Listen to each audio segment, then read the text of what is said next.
Okay, so hello everyone. The song we choose is the song Tatsulok by Bamboo. So the song Tatsulok, popularized by Bamboo, talks about social problems like inequality and the need for change.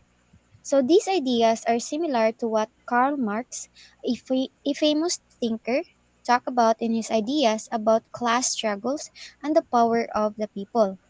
So, in this song, we will look at some important lines that reflect Marxist ideas. So, the first line is Totoy kumilos ka, baliktarin ang tatsulok. So, in this line, tatsulok stands for the way society is organized, with a few powerful people at the top and the poor at the bottom. So, Marx believed that society is divided between rich people who control everything and the poor who work hard but get little in return. So the song asks the people to baliktarin ang tatsulok, which means to change the system. So it is a call for action, asking the poor to rise up and make things fair for everyone. So the next one is Miss Nicolette.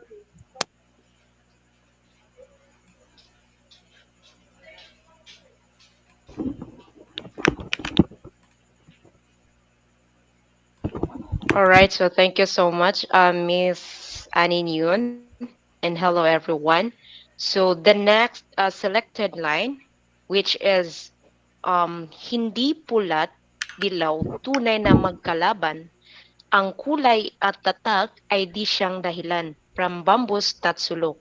So this line can be interpreted through Marxist lens as a critique of the superficial conflicts between political parties or factions represented by pula and dilaw. So these colors associated with a different political movements in the Philippines. Marxism emphasizes class struggle, asserting that the true conflict in society is not between political labels, but between the bourgeois, which is ruling class, and the pro- proletariat, which is working class. So this line suggests from the real issue, which is class oppression and exploitation.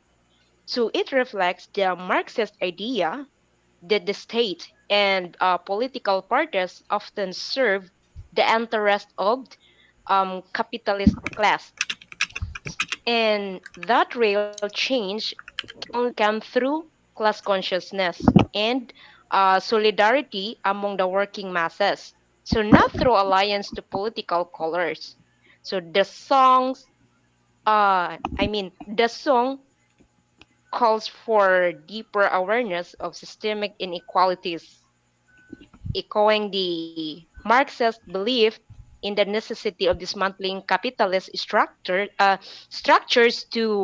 achieve through uh, to achieve true social justice. So may I call on Ms. Carell for the next line, and thank you. Thank you, Miss Nicolette.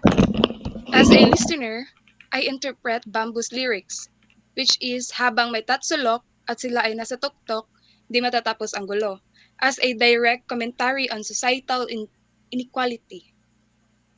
From a Marxist standpoint, this tatsulok likely symbolizes a class system we, I mean, where a privileged minority holds power at the apex, while the majority struggles at the base.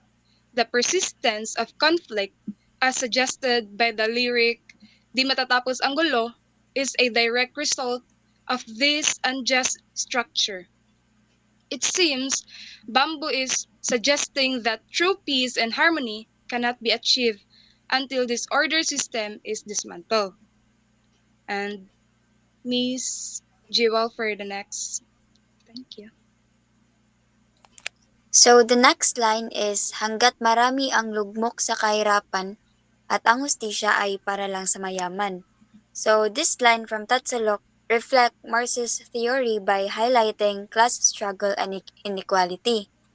So the lyrics suggest that justice and opportunities are twisted in favor of the rich, wherein this often happens in reality. So this resonates with the Marxist critique of how power and wealth are concentrated in the hands of a few, leaving the majority in poverty and oppression. So the last one to present is let me call on Miss De La Serna.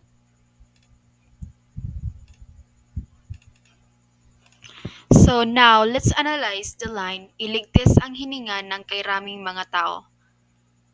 The phrase iligtas ang hininga ng kairaming mga tao translate to save the breath of so many people. This line can be interpreted as a call to address the plight of the masses who are struggling for survival. From a Marxist perspective, this reflects the struggle of the working class and the poor, who are often oppressed and exploited by the ruling class. The call to iligtas their hininga can be seen as a plea to reduce their suffering and address the systematic inequalities that lead to their marginalization. Also, Marxism discusses the concept of alienation, where workers become estranged from their own labor and humanity due to exploitative economic systems. In this context, the line might signify the alienation experienced by people who are struggling to meet basic needs due to an unequal system. That would be all. So I guess that would be all. Thank you for listening.